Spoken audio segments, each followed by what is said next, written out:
Welcome to Mi Amore Confession. Pakinggan po natin ang kwento ni na RJ at Sandra. Natatakot ako. Hindi para sa sarili ko, kundi para sa iyo. Ano na lang ang sasabihin ng ibang tao, ng mama mo? Sabi niya nang gigilid ang mga luha. Lumapit ako at hinaplos ang magkabilaning pisngi. Wala na akong pakialam sa sasabihin ng iba, Ninang. Wala tayong tinatapakan ng sinira. Nagmahalin lamang tayo. Tuluyang tumulo ang mga luha niya. Ngunit makakayo mo kayong tiisin ang pag-ibig na nahanap mo. Yung pag-ibig na ang hirap ipagsigawan sa buong mundo. Ngumiti ako sa kanya ng marahan. Hindi ko naman kailangang ipagsigawan eh. Ang mahalaga ay ikaw. Ang marinig mo kung sino ang tanging tinitibok nitong puso ko. Sandra, mahal na mahal kita. Nung una, ang weird isipin. Sinubukan kong pigilan dahil kahit sang anggulo ko subukang tingnan, parang hindi dapat. Ngunit habang tumatagal, mas lalo lamang akong nahuhulog sa tuwing pilit kong pinipigilan. Wala namang kaming tinatapakang tao. Wala rin naman kaming pamilyang sinira. Tunay ang aming pagmamahal at totoo ang aming nararamdaman para sa isa't isa. Magandang araw sa lahat ng mga taga-subaybay ng channel na ito. Ikinagagalak kong ibahagi sa inyo ang kwentong ito ng aking buhay. Itago niyo na lamang po ako sa pangalang RJ. Halos 2 taon matapos makagraduate ay may job offer akong natanggap sa Manila. Mula nang lumipat ako sa lungsod para sa bagong trabaho, plano ko talagang maghanap ng maliit na apartment na pasok sa budget. Pero nang malaman ni Mama, agad niyang tinawagan si Ninang Sandra. Matalik niyang kaibigan na siya ring ninang ko sa binyag. Doon ka muna sa ninang mo habang naghahanap ka ng matitirahan. Hindi ka pa sanay sa syudad. At least may kakilala ka. Bili ni Mama sa tawag. Kaya eto ako ngayon. Nakatayo sa harap ng pinto ni Ninang. Bitbit ang 2 maleta at konting kaba. Bumukas ang pinto at halos mapahinto ako. RJ! Masayang bati ni Ninang Sandra. Parang hindi siya tumanda kahit ilang taon na kaming hindi nagkita. Nakasuot lamang siya ng simpleng puting shirt at denim shorts. Pero ang gaan-gaan niyang tingnan. May kung anong glow sa mukha niya kahit halata ang pagod. Ninang. Ngumiti ako at agad ang hinilang maleta ko papasok. Ang tangkad mo na! Parang hindi na ikaw yung batang dati lang ikinakarga ko. Para ka ng kuya ni Ina.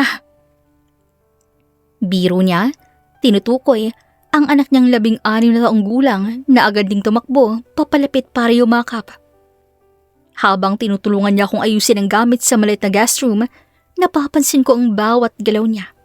Yung paraan ng pagtali niya ng buhok para hindi makaharang habang nag-aayos, yung mahinang buntong hininga kapag akala niya walang nakakarinig. Parang biglang naging malinaw kung gaano siya ka-strong at ka-independent. Pagkatapos naming mag-ayos, sabay kaming kumain ng hapunan. RJ, salamat ha at pumayag kang dito ka muna. At least may makakasama kaming 2 ni Ina. Medyo mahirap din pag kami lang dito sa bahay. Mula kasi nang magtrabaho rin si Dine, ay kami na lamang 2 magkasama rito sa bahay. Sabi niya, tinutukoy ang panganay niyang anak na halos kaedad ko lamang. Napangiti ako. Ako nga po dapat magpasalamat, Ninang eh. Libre na pagkain at matutuluyan. Tumawa siya. Isang tawang parang kitagal ko nang hindi narinig mula sa kanya. Habang kumakain, hindi ko maiwasang mapatitig sa kanya paminsan-minsan. Kung dati tingin ko sa kanya ay yung ninang na laging may pasalubong tuwing Pasko. Ngayon, parang ibang-iba. Mas nakikita ko na siyang babae, maganda, matatag, pero halatang pagod din. At hindi ko alam kung bakit pero sa unang gabing yon, bago ako matulog, hindi ko maiwasang mapangiti. Para bang excited ako sa mga susunod na araw na makakasama ko siya. Matapos ang 2 linggo mula nang makitira ako kina Ninang Sandra, parang nasasanay na ako sa bagong routine. Sa umaga, sabay kami naghahanda ng almusal bago ko pumasok ng opisina at bago niya harapin ang laptop para simulan na naman ang maliit niyang online business. Pero mas gusto ko ang gabi, yung mga oras na nakaupo kami sa sala, nanonood ng TV o simpleng nagkukwentuhan habang natutulog na nga si Ina. Alam mo, RJ, hindi ko akalain ganito kahirap magpalaki ng mga anak mag-isa. Pero ang galing mo, Ninang ah. Hindi ko alam kung paano mo nagagawa lahat. Mag-alaga kay Dine at Ina, magtrabaho, tapos may oras ka pa talaga para sa sarili mo. Minsan nga, RJ, parang gusto ko na lamang sumuko. Pero ewan ko, siguro dahil kina Dine at Ina at sa mga taong gaya mo na nagpaparamdam na hindi ako naiisa. Napatingin ako sa kanya ng diretso. Para bang may biglang kumurot sa dibdib ko. Nandito lang po ako, Ninang. Kahit anong mangyari. Tahimik siya saglit bago bumuntong hininga at ngumiti ng mahina. Salamat, RJ. Hindi mo alam kung gaano kahalaga na may kasabay akong ganito at simpleng usap lamang sa gabi. Napansin ko ang mga mata niya. Medyo may bakas ng pagod pero kumikislap. Parang gusto ko siyang yakapin para lamang iparamdam na safe siya, na hindi na kailangang harapin lahat mag-isa. Nagpatuloy ang gantong mga gabi. Kwentuhan tungkol sa buhay, mga tawa, at minsan kahit mga seryosong usapan tungkol sa mga pangarap at takot niya. At unti-unti, napapansin ko na parang mas nagiging komportable siya sa presensya ko. Minsan nakahiga siya sa couch at nakapatong mga paa sa armrest habang nagkukwento. Minsan naman, ako ang nagluluto at siyang nakaupo sa counter, nakatingin lamang sa akin at nakangiti. Isang gabi, naabutan ko siyang nakatulog sa couch habang nanunood ng TV. Ang tahimik ng buong bahay at sa liwanag lamang ng lamp, napakaganda niyang tingnan. Maingat akong naupo sa kanyang tabi at kinumutan siya. Napagalaw siya, bahagyang dumilat at mahina ang tinig na nagsabi, RJ, salamat. Matulog ka na po, Ninang. Pero habang tinitingnan ko siyang natutulog, may kung anong kakaibang init na naramdaman ko sa dibdib. Hindi ko alam kung dapat ba yun o hindi, pero hindi ko rin mapigilan. Gabi na naman ang sumunod na araw. Kami lamang ulit ni Nina ang naiwan sa sala. Si Ina, maagang natulog. May hawak siyang mug ng mainit na tsokolate habang ako naman ay may kape. Nakakapagod din pala ang ganito. Pero at least, hindi na ako mag-isa. Eh di masaya ka na, Ninang. Medyo. Ikaw kasi, napakaseryoso mo. Pero mabuti na lang nandito ka. Napapatawa mo ako kahit papano. Kung gusto mo, araw-araw pa kitang patawanin eh. Sagot ko, sabay tawa. Umiling siya, pero ngumiti ng malambing. RJ, ikaw talaga. Habang nag-uusap kami, hindi ko maiwasang mapansin kung gaano siya kaganda sa simpleng suot lamang. T-shirt at shorts. Medyo nakaluga ang buhok niya at natural lamang ang muka. Maputi ang kanyang balat at maganda kong ngumiti. Mas lalo tuloy bumibilis ang tibok ng aking dibdib. Uy, may iniisip ka na naman. Sabi niya, napansin ang bigla kong pananahimik. Wala naman. Napansin ko lang, parang ang ganda mo lalo kapag ganito lang. Simple lang. Napatigil siya at para bang namula. Naku, RJ, bulero ka pala. Hindi, totoo nga. Kaya siguro ang daming naiinggit sa akin. Nakatira ako rito kasama ka. Tigilan mo nga yan, baka maniwala ako. Nagpatuloy ang tawanan namin hanggang sa napadpad ang usapan sa mga nakakatawang moments ng bata pa ako. Bigla niyang naalala ang unang beses na tinawag ko siyang ninang. Tandang-tanda ko pa, ang sungit mo nun. Nang magbinata ka na parang nagiging snob ka na. Hindi naman, nahihiya lang talaga ako nun. Pero ngayon, hindi na. Halata nga. Sabi niya at doon niya marahang tinapik ang braso ko. Saglit lamang yun pero parang may dumali na kuryente sa balat ko. Nagkatinginan kami. Parang tumigil ang oras saglit. Hindi kami nag-usap pero parehong hindi naaalis ang tingin. RJ, magpahinga ka na. Late na. Tumango ako. Pero bago ako tumayo, marahan kong sinabi. Good night, Ninang. Good night. Pagpasok ko sa kwarto, hindi ko maiwasang mapangiti't mapaisip. Bakit parang lalo akong nasasabik sa mga gantong gabi? Bakit pakiramdam ko, unti-unti na akong nahuhulog sa kanya? Hating gabi na pero gising pa rin ako. Hindi ko alam kung bakit pero bumangon na ako para kumuha ng tubig. Pagdating ko sa sala, nandun pa rin si Ninang.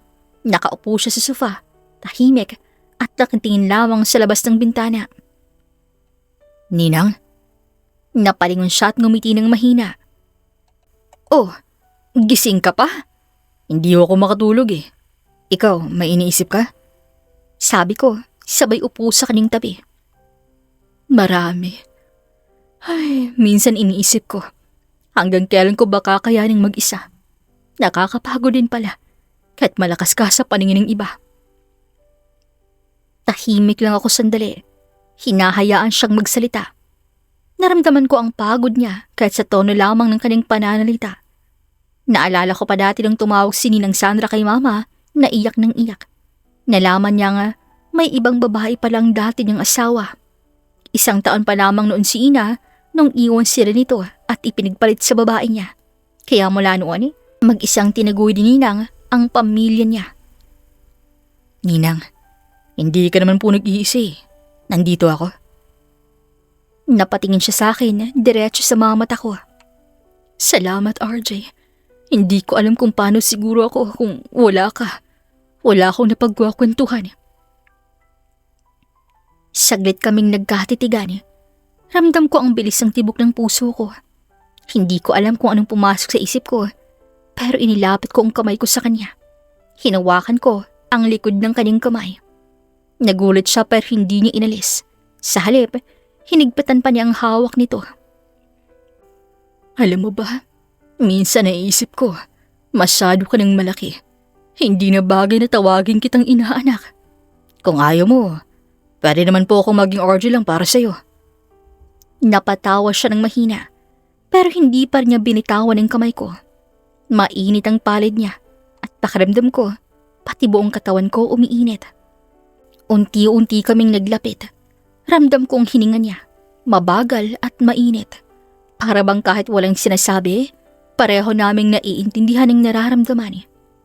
Bago pa kaming tuluyang madala, mabilis siyang tumayo at bumuntong hininga.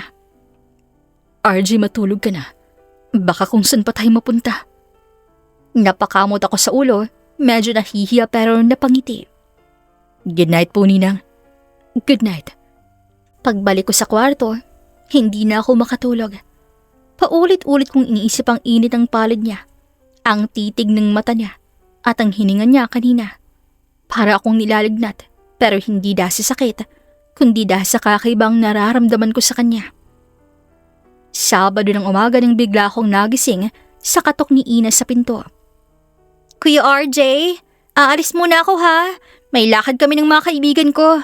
Babalik ako mamayang gabi. Hindi pa man ako nakakasagot, narinig ko ng pag-andar ng kanyang motor. Lumabas ako at nadatan ko si Sandra sa kusina. Nagluluto ng almusal. Nakasuot siya ng simple pero ewan ko ba kung bakit para sa akin ang ganda-ganda ng tingnan. Good morning. Good morning. Ngumiti siya pero napansin ko rin ang kakaibang kislap sa kanyang mata. Mukhang tayo lang dito ngayon Oo nga. Parang tahimik ang bahay kapag wala si Ina. Mas nakaka-relax. Sagot niya habang iniabot sa akin ang tasa ng kape. Nang magkatinginan kami, para bang ang tagal lang sandali. Pagkatapos namin kumain, nag-aya siyang manood ng TV si Sala. Naupo siya sa dulo ng sofa, ako naman sa kabilang dulo. Pero habang tumatagal, parang unti-unting umiikling distansya naming dalawa. Hanggang sa napansin ko, na halos magkadikit na ang tuhod namin. RJ. Tanging naisagot ko, pero hindi ko na maitago ang kabog ng aking dibdib. Sigurado ka bang okay lang na nandito ka pa rin? Baka mahirap para sa'yo. Bakit po magiging mahirap? Kasi, baka hindi ko na kayang itago to. Nanlaki ang mga mata ko si sinabi niyang yun. Hindi ko alam kung saan ako kukuha ng lakas pero hinawakan ko ang kaning kamay. Hindi mo kailangang itago.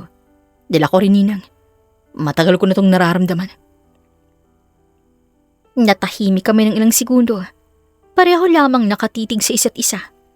Dahan-dahan kaming naglapit hanggang sa naramdaman ko ang labi niya sa labi ko. Banayad, parang tinatanong kung tama ba ang ginagawa naming dalawa. Ramdam ko ang bawat pintig ng puso ko habang yakap ko siya. Hindi na ako nag-isip kung tama ba o mali. Ang alam ko lang, tamang pakiramdam kapag siyang kasama ko. RJ, hindi ko alam kung dapat ba to. Pero ang gaan-gaan ng puso ko ngayon. Huwag na po nating isipin ang dapat o hindi. Ang mahalaga, masaya tayong pareho. Nagtagal kami sa ganong posisyon. Tahimik lang, pero puno ng damdamin. Hindi man namin sabihin ng malakas, alam naming pareho na simula sa araw na to, nagbago ng lahat. Mula noon, iba na ang tingin na naming dalawa ni Sandra. Mas madalas kaming mag-usap kahit simpleng bagay lang. Pero ramdam ko na may mas lalim ang bawat palitan ng salita. Hanggang dumating ang isang gabi na kaming dalawa lamang naiwan dahil nakasip over si Ina sa best friend nito. Ninang, baka lamigin ka. Ba't kaya biglang buhos ang ulan? Sabi ko habang hinahablat ang kumot mula sa sofa. Hindi, ikaw ngang ginawin eh. Halika rito. Napatingin ako sa kanya, nakaupo siya sa sala hawak ang mug ng kape. Tumabi ako sa kanya at sabay kaming nagkumot. Ang lapit ng katawan niya sa akin, amoy ko ang bango ng buhok niya. Naalala mo pa dati, kapag dito ka natutulog, ayaw mong humiwalay sa aking tabi. Eh kasi safe ako kapag nandyan ka. Natawa siya ng mahina at tumingin sa akin. Safe pa rin ba ngayon? Hindi ako agad nakasagot. Naramdaman kong mas bumilis ang tibok ng puso ko. Hindi na. Mas delikado. Nagtagal ang katahimikan. Hinaplos na ang pisngi ko. RJ. Hindi ko na pinigilan ang sarili ko. Hinawakan ko ang kamay niya. Marahan akong yumuko at muling hinagkan siya.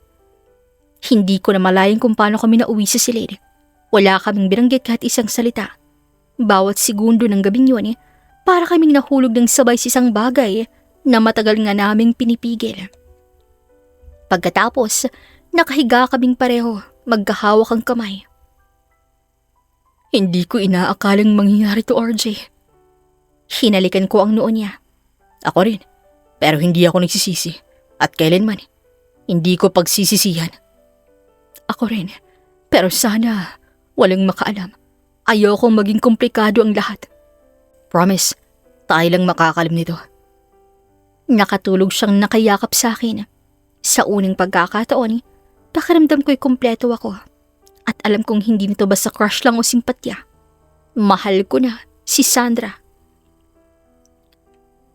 Mula nung gabing yun, naging mas maingat kami ni Ninang. Pero kahit anong iwas ang gawin namin, hindi namin mapigilan ng mangit at sulyap na parang may sariling sikreto. Nang mag-aalmusal kami isang umaga, dumating si Ina. "Uy ma, parang blooming ka ngayon ah." Nagkatingin kami sandali ni Ninang, saka siyang umiti. Siguro dahil sa ulan kagabi. Presko ang hangin." Napangiti na lamang ako habang iniinom ang kape. Pilit pinipigil ang sariling hindi tumawa. Pagkatapos ang duty ko kinahapunan, dinalhan ko siya ng paborito niyang milk tea. Pagdating ko sa bahay, nakaupo siya sa veranda, nagbabasa ng libro. "Delivery po." Napatingala siya at ngumiti nang makita ako. "Ang sweet mo naman, RJ. Para sa'yo talaga yan." "Salamat ha. Hindi lamang dito sa milk tea, kundi sa lagi mong pag-aalaga sa akin." "Alam mo naman, Sandra, basta para sa'yo, gagawin ko ang lahat." Nagtagal ang titigan namin bago siya tumawa ng mahina at tinapik ang kamay ko. "Naku, RJ, baka masanay ako niyan." "Eh ano naman kung masanay ka?" Biro ko, pero ramdam kong may bigat ang tanong kong yun. Kinagabihan, nanood kami ng movie sa sala. Dumating si Ina, pero saglit lamang din nakipag-bonding sa amin at pagod daw sa school. Kami na lang muli ang naiwan. Habang nanunood, napansin kong unti-unti siyang sumandal sa balikat ko. Hindi ako gumalaw. Hinayaan ko lamang siya hanggang sa halos magdikit na ang kamay naming dalawa. Para kaming dalawang teenager na may tinatagong sikreto. Masaya akong nandito ka. Mas masaya akong kasama kita. Nang matapos ang pelikula, inihatid ko siya sa kwarto niya. Bago siya pumasok, bigla siyang humalik sa pisngi ko. Good night, RJ. Tumango lang ako, pero pakiramdam ko ay lumulundag ang puso ko. Ang simpleng halik na yon ay parang naging gasolina sa apoy na unti-unting bumabalot sa amin. Sa mga sumunod na araw, mas naging espesyal ang bawat simpleng sandali.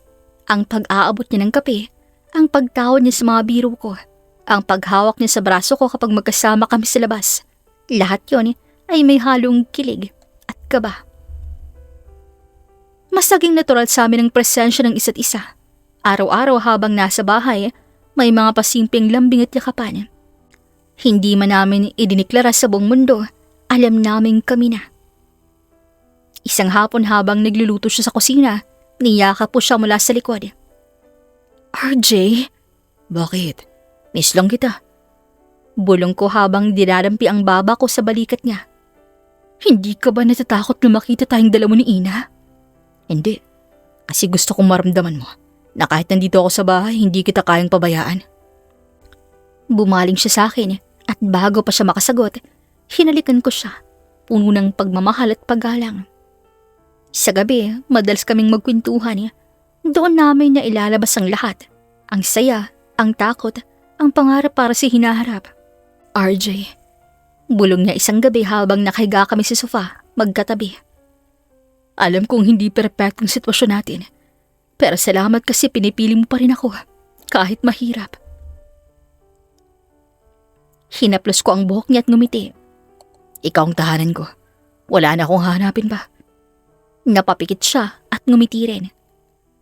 Minsan naiisip ko, siguro si God din ang nag-ayos nito para hindi ko mawala ng kasama sa buhay. Hindi lang basta kasama. Partner, kakampi, kaagapay. At doon sa katahimikan ng gabi, niyakap ko siya ng mahigpit. Parang pinapangako ko na kahit anong mangyari, hindi ko siya bibitawan. Nanatili kaming ganoon sa mga susunod na buwan. Masaya, puno ng lambing at kilig. Pero maingat. Sa harap ni Ina, normal lamang lahat. Pero sa likod ng mga pinto at sa pagitan ng mga titig, alam naming espesyal ang meron kami. Habang pinagmamasdan ko siyang natatawa sa simpleng joke ko isang gabi, napaisip ako. Oo, hindi namin kayang ipagsigaw ng relasyon naming dalawa, pero hindi ibig sabihin na mas mababang halaga nito. Ang pag-iibigan namin ni Ninang ang siyang patunay na ang pag-ibig ay wala sa edad, sa sitwasyon o kung anumang dahilan. Dahil kapag tinamaan ka nito, ano man ang gawin mo, wala kang takas. Kahit anong pagpipigil ang gawin mo, mas lalo lamang lalakas ang tama nito sa'yo.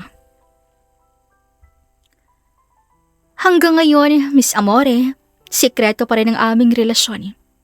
Hindi ko alam kung kailan malalaman ng lahat, pero sa ngayon, patuloy naming ine-enjoy ang aming patagong relasyon ni Sandra. Hanggang dito na lamang po ako. Maraming salamat sa inyong pakikinig. Lubos na nagmamahal, RJ.